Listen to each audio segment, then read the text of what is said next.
Puluhan massa dari Aliansi Pengusaha Muda Sumatera Selatan mendatangi Hotel Novotel Palembang yang menjadi lokasi Musda ke-15 HIPMI Sumatera Selatan. Massa menuntut agar musda tersebut ditunda karena dianggap tidak sesuai dengan aturan yang ada.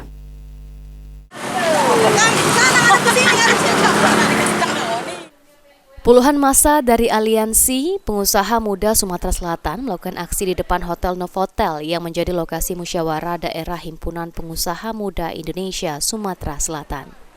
Massa menuntut musda HIPMI ke-15 ini untuk ditunda. Situasi demo sempat memanas karena massa memaksa masuk dan terjadi keributan antara massa dan anggota HIPMI.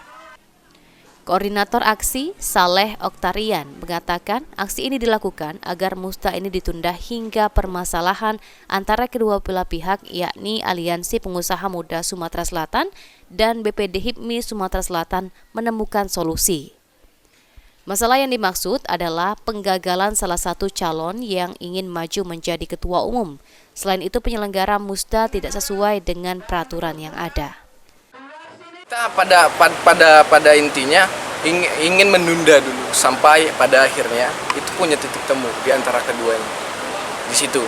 Karena apa? Ketika tidak terjadinya titik temu di antara keduanya, hal ini akan memicu konflik antara pemuda pengusaha muda di Sumatera Selatan di situ. Untuk titik temunya apa ini? Maksudnya titik temu dalam segi apa nih? Titik temunya di sini, kami melihat bahwasanya Haji Bobi Alek ini digagalkan sebagai calon ketua umum ataupun bakal calon ketua umum. Ditambahkan Saleh, jabatan dari anggota BPD HIPMI Sumatera Selatan ini telah lama habis, oleh karena itu penyelenggaraan musda ini dikatakan menjadi tidak sah. Ilham Wahyudi, PAL TV.